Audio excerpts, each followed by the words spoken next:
Good afternoon, everyone, and welcome to the FB4 Daily for Sunday, the 7th of July. I think it's the 7th. Yeah, we go with the 7th. If I'm wrong, I'm sure someone will point it out to me.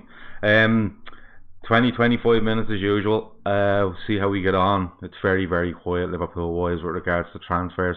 We'll talk a little bit about Salah exiting the African Cup of Nations. Mane is still there. Kate has gone home. Klopp is trolling the Liverpool support base, so that's always a bit of fun. But look, see how we go. Try your comments in there.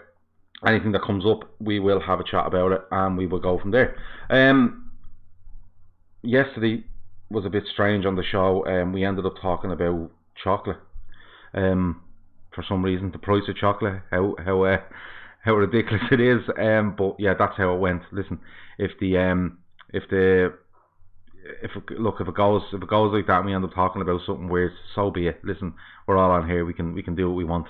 It's our show, so we can go whatever way we want to. No sponsor on the show today. This is the only day we don't do a sponsor, is of a Sunday. It's an idea of mine, maybe to have Sunday kept free for a charity, if charities want to mention, or a good cause of some sort, or if you're doing, if you're doing some sponsored climb.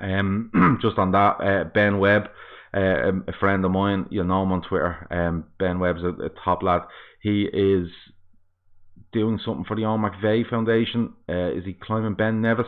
If you go on to Ben Webb on his Twitter page, you'll find the link if you want to throw Ben a couple of quid for climbing Ben Nevis for the Owen McVeigh Foundation. Ben has also told me he's going to bring a Liverpool flag to the top of that mountain and plant it. So I'm going to hold him to that. Let's see how we get on. First things first, Salah 3 weeks of pre-season, says Hitman Frank. Yeah, and a great result.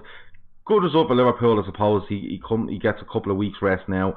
He'll probably be back. I think he'll only be back probably 7 or 8 days before pre-season. But look, it is a good result for us. Not so much for him personally. Salah gives us all for Egypt. He is Egyptian football. He really is. It's unbelievable how much he's looked up to over there. He's all over the place. He's massive in Egypt. But a result there last night that means Salah goes off for a couple of weeks. He probably comes back around 26th, 27th of July if he was to take 3 weeks. Would that be about right? But look, let's see how it goes. Phil is on. Hey Phil, what the fuck is this? Phil asks. Phil, you know what this is. I was only speaking to you a couple of minutes ago, so you know what this is. But look, any comments, throw them in. First thing another thing we go to is Klopp. Klopp says yesterday, I think he's trolling the fans, but let's see how we get on. He says that Oxlade-Chamberlain be like a new player. Brewster the same, and then he gets on to Lallana, and people went absolutely off the wall about it. He has a point to a certain extent. Oxlade-Chamberlain was a year out. He comes back. He's in and out of the team only a couple of times, very fleetingly towards the end of the season. He will. It's all about how good he starts. He's a really good player. He came on great for Liverpool. He was really, really, really good before he gets the injury. He's a long injury. Him and Brewster beside each other coming back from injury. And you've seen him here and there towards the end of last season. I really hope he gets a really, really good season. A really good pre-season from Oxlade-Chamberlain. I don't like this thing. He's like a new player. He's just he's an addition to the squad that we had last season. He's an extra body. He's somewhere where you'll have no problem rotating him in and out of a team. So Oxlade-Chamberlain for me, yeah, he's the big one for me coming back. Brewster, we'll have to wait and see. As I said before, I've said a good few times, if you can get him on pre-season, get him playing with the main lads as much as possible. I don't know how possible that is. Them lads won't be back till late on, so he might get 1 or 2 appearances with them. But Bruce, you'll have to wait and see. Adam says, like a new signing, 4 or 5 of them. Lucky us. Yeah, I think Klopp is having a little mess there while he's going along, But the thing is, like, if you look at it,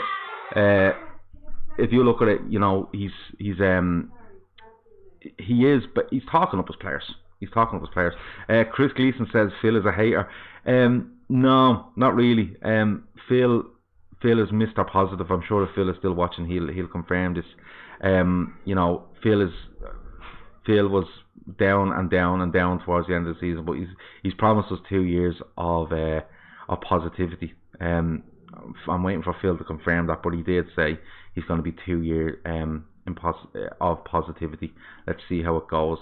Adam says next year we'll hear it's tough to sign top players since Klopp has only 2 years left. I'm going to get on to Klopp's contract thing in a few minutes, because it's an interesting one. We've heard varying reports about Klopp's contract situation, but there's a few more bits that come out. Mick says pre-season is awkward this summer with the Copa and AFCON players coming back late. Absolutely, it's awkward with regards to us and the squad we have, and getting them back in a rhythm in time for the opening game against Norwich. But it's also awkward with regards to transfers. I think we've said this numerous times that if it's you're waiting on these tournaments to end in order for things to happen. I genuinely believe that. I think when these two tournaments end, I think is it the 18th? Is it the 18th around the Cup or the AFCON ends? I could be completely wrong on that. Today is the 7th, so is it the 14th? It's somewhere around that when it ends. But I think when they both end, I think you'll see a real movement in the market. You're seeing Pogba now. This thing has popped up now, and his agent doing his usual. We'll see what happens with him. But for me, it's going to be a really tight window, with the English clubs deciding that their window ends before the season starts. It's tightened it by 2 to 3 weeks, and it makes it hard for English clubs, especially when they're trying to buy players and then they're being held to ransom because of the time constraints on them. Klopp was pure trolling, says Maverick. Ox is Neil Lallana. The jury is still out, I'm afraid. Be careful not to overestimate the impact it can bring to us. I wouldn't say we're being overestimating the impact he can bring to us. I just think he's the sort of player that looked like he was in a groove with Liverpool under Klopp. He looked like a player that was really learning all the time. He was improving all the time. He gets injured against City in that Champions League game. I think it was Champions League quarter final, and he was flying at the time, absolutely flying.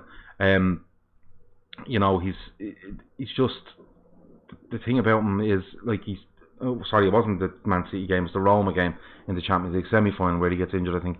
But he was flying at the time. He was in the quarter-final against City, flying away from home. He was the one spark in that first half where we are poor. He's involved in the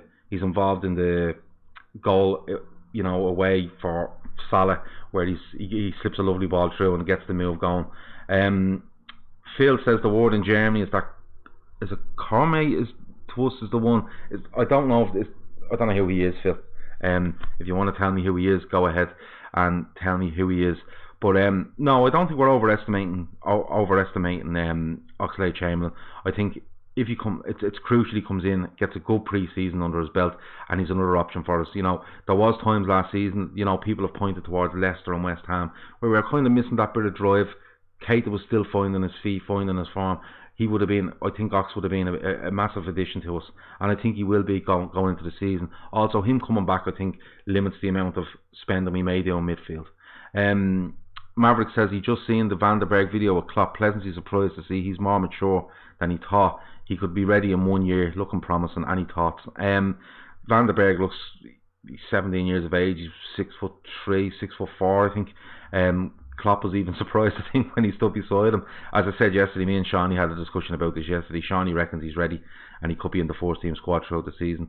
I'm not denying that he could be around the first team squad, a bit like Curtis Jones, a bit like Brewster was last season, a bit like Kelleher was last season. I just don't see him making the starts for Liverpool next season, because the intensity of this season is going to be much like last.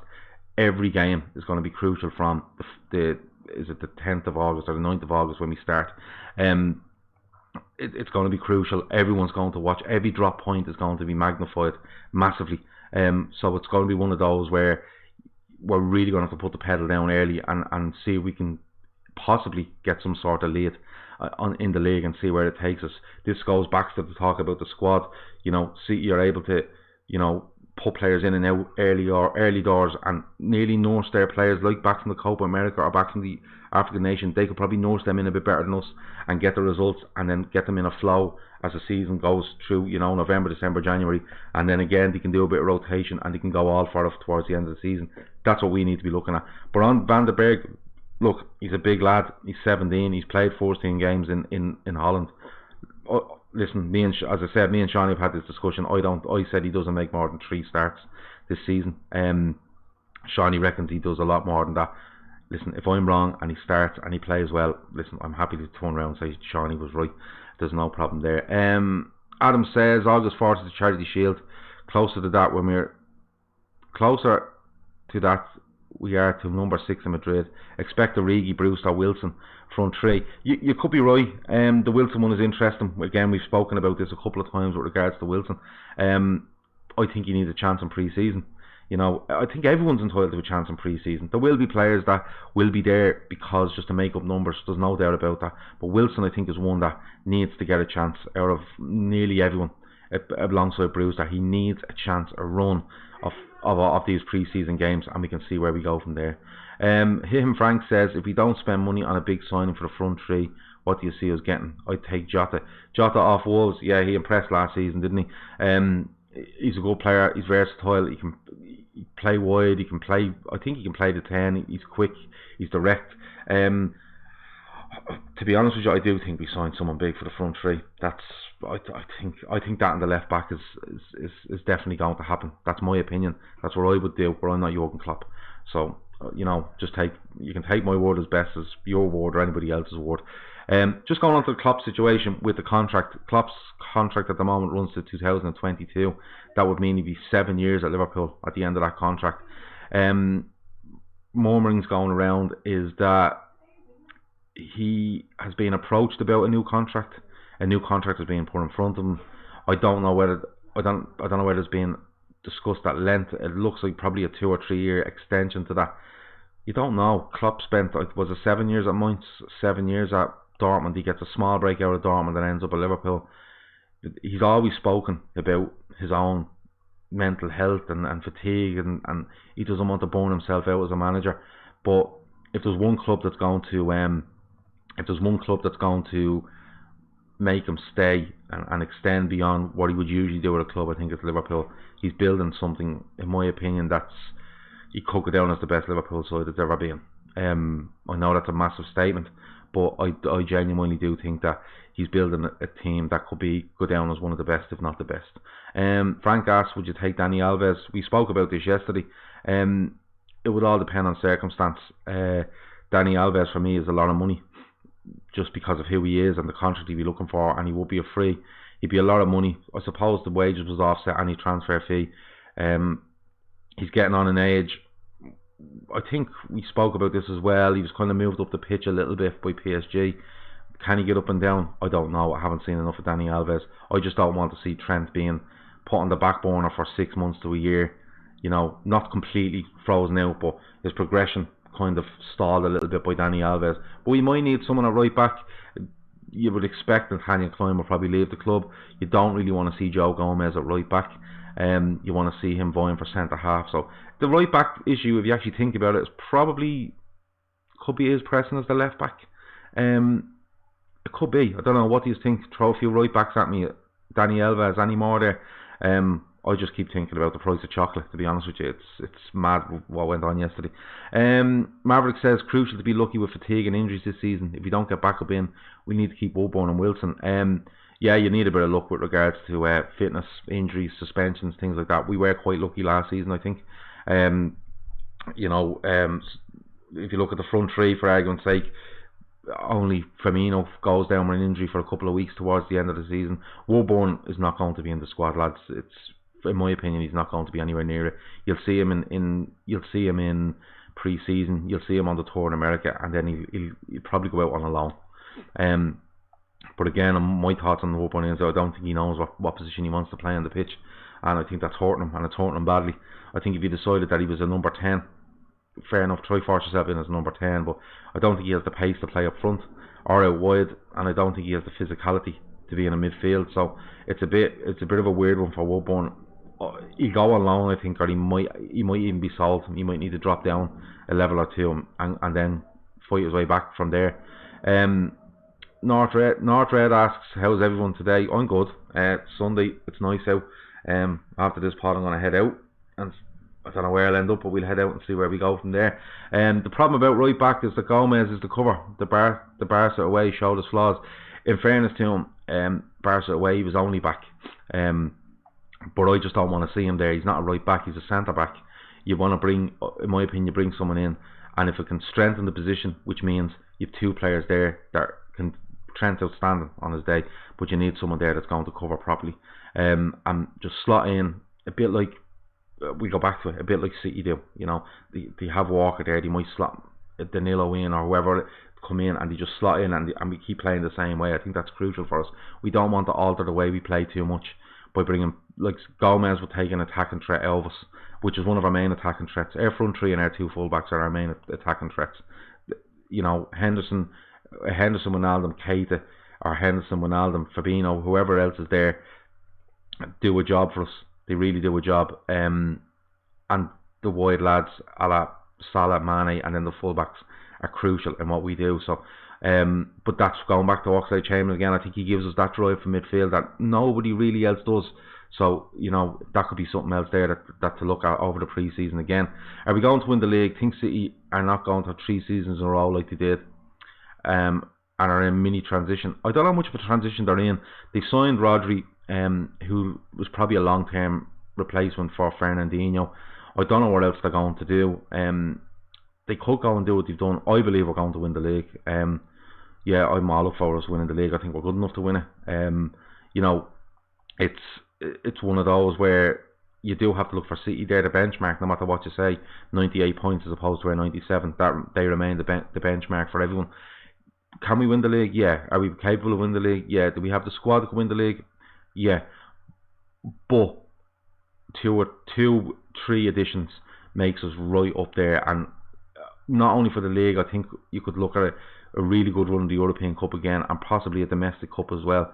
And running either domestic cup, league, or FA Cup keeps these players ticking over properly, not just training with the squad and, you know, 23 games every now and then. It properly keeps them ticking over.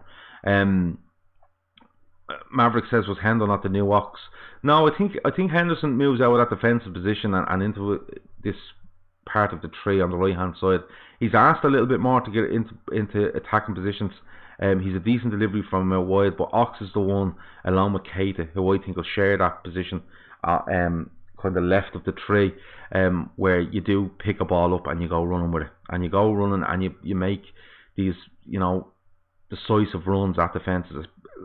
We're going to spend the majority of next season playing against teams that are going to play 2 banks of 4, one lad trying to look after Fabinho, you know, to stop him moving the ball around, and one to be up front and try, you know, make some sort of impact on Virgil van Dijk and whoever's playing before him. So you do sometimes need a creative player, like, you know, we've always said before, like a Coutinho. That's why probably Fernandes is being looked at. Secondly, you need probe and runs from the midfield, where I think Ox and Keita could be big, you know, and then you need options up front. So if it's not working for them front three, as good as they are, some days it just doesn't work. And if it doesn't work, you need someone else that's a little bit different to come on and try to do something. That's where I think we need to strengthen. North Red says, lots of punters are saying that everyone is waiting on the Neymar move. I don't see the logic. Why does that have to happen to get the ball rolling? I don't. The reason I think that might be the case is, you see what level the market is at. You know, like 65 million for Ndombele is a big enough transfer. It's a big transfer for Spurs. You know, the Hazard one was always going to happen to Madrid. You know, the Felix one to Atletico is them using their Griezmann money, which is gone a bit. That water's gone a bit muddy at the minute as to what's going on there. I think the Neymar one happens. If it happens, you're going to see the likes of Dembele, Coutinho. Do they move? If they move, who takes them? Whoever takes them, then what happens? You know, it is kind of a domino or a merry-go-round effect. Danny Olmo fella looks decent. I think he's been linked with Spurs as well, along with Cabios, who's been linked with us. Van de Beek, cracking player at Ajax, really is a cracking player. I've only seen him about half a dozen times. Always been impressed from him. A bit of an unsung hero at Ajax, when you had like Ziyech, Tadic, Neres, De Jong, cracking player. Ziyech would be okay to bring something different for the low blocks. Yeah, he has a variety to his game. I'm not too sure about his pace. I think his buyout clause is only around 25 million. He was linked with a move. I think he was linked with a move to Sevilla, and then came out and said that wasn't one. I think he's looking for a Premier League move, to be honest with you, or a bigger move maybe in Spain. What do you make of Klopp's comments about Ox, Ryan Gomez and Lallana being new players? Yeah, we've spoken about that. I think he's trolling a little bit, but I think he's trolling a little bit in the way he's used the words. But having said that, I think he believes what he's saying. I think he believes that they are options that will come into the squad and improve us. Lallana should be moved on. Need a better quality player. I fully agree with you. I think his quality is good. I think he offers something different. He's changed since he started. Since Klopp came in, he used to be full of running, pressing. Now it's more holding onto the ball and being a bit clever with the ball. But we can't get him on the pitch. We really can't get him on the pitch. Adam Lallana wouldn't surprise me if he went through pre-season and was in and out and not bad, and then small injuries. Will Michael Edwards work his magic and get some big fees for fringe players? He probably will. He done that deal for Danny Ings, 20 million, really good deal. He'll probably get between 8 and 12 million for Ryan Kent. He got a decent deal for Camacho with a buyback clause. You know, if there is, I wouldn't say there'd be many outs. There might be a few fringe that are out, but they're not going to sell anyone big. It's all about what magic he can use coming in. We'll have to wait and see. Not Red says that those Klopp comments worry him. They don't worry me at all. Klopp loves talking up players. And he'll talk up a player and then he'll sell him if he needs to. He's ruthless. Klopp is ruthless. Don't ever tell yourself he's not. He's absolutely ruthless in what he needs to do. But he does it in the right way. He doesn't upset players in public. Everything is kept behind closed doors if he needs to speak to players. But he always talks up his players. And he's every right to, with regards to Ox and Brewster. Ox has shown what he can do at Liverpool. Brewster is a massive talent. Michael Caine says, should we drop out of the FA Cup like United did? Go and become champions of the world. I don't think anyone will ever be allowed to do that again. We have got an awful lot of competitions this season. We've the League Cup, FA Cup, we've got Champions League, and now we have this World Club Cup, which is only probably 2 or 3 games in around, but it's in around December, and you're going to lose, you're going to fall games behind the likes of a City or whoever else is going to challenge. So again, squad, it's all about squad, going over there and playing players that, yeah, they might be first teamers, but you might drop 1 or 2 in there and give someone a rest, and they come back a little bit fresher. You're gonna have to work around this in a big way. He's gonna need a fairly big squad. So, and that is again what makes me think we're going to sign 2 or 3 to add to whatever we have. You have to remember, Moreno and Sturridge are gone, and they were in the squad a lot of the time last season and around the squad. So they're gonna have to be replaced. Brewster is probably the Sturridge replacement, as we said. But Moreno's going to have to be replaced. Although he wasn't trusted at all last season, he'll still need to be replaced because we're stuck at left back if anything goes really, really wrong. You don't really want to see Milner there. Milner went to right back for 1 game against Palace at home, and Zaha tore him apart. I think he ended up being sent off as well. Exit the FA Cup and the League Cup. Exit.